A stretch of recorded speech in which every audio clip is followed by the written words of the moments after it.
Hello বন্ধুরা, তোমরা কেমন আছো? আমি তো ভীষণ ভালো আছি, কারণ আজকে আমার বার্থডে। তো দেখো, আজকে মিড নাইটে সৌরভ আমাকে যেই সারপ্রাইজটা দিয়েছে সেটাই তোমাদের সাথে শেয়ার করছি। তো হঠাৎই আমাকে চোখ বন্ধ করে রুমে নিয়ে আসলো।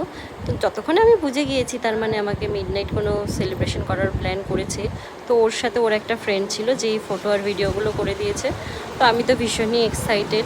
আর সত্যি কথা বলতে কি, রেডিও হতে পারিনি যেহেতু এটা সারপ্রাইজ ছিল। যদিও মনে মনে একটু আন্দাজ করেছিলাম। তারপর দেখো, ওই সুন্দর ছোট্ট একটা বেন্টো কেক নিয়ে এসছে, যে কেকটা ভীষণই কিউট ছিল আর খেতেও খুব টেস্টি ছিল। তো দেখো, রাত্রেবেলা আমাদের বার্থডেটা সেলিব্রেশন হলো।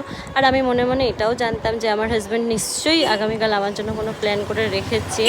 আর সেই প্ল্যানগুলো করে রেখেছিল। সেই ফটো ভিডিওগুলো তোমাদের সাথে আমি শেয়ার করব, তোমরা সবাই জানো। আর আমাদের আশীর্বাদ করো, আমরা যেন এইভাবেই আরও এগিয়ে যেতে পারি।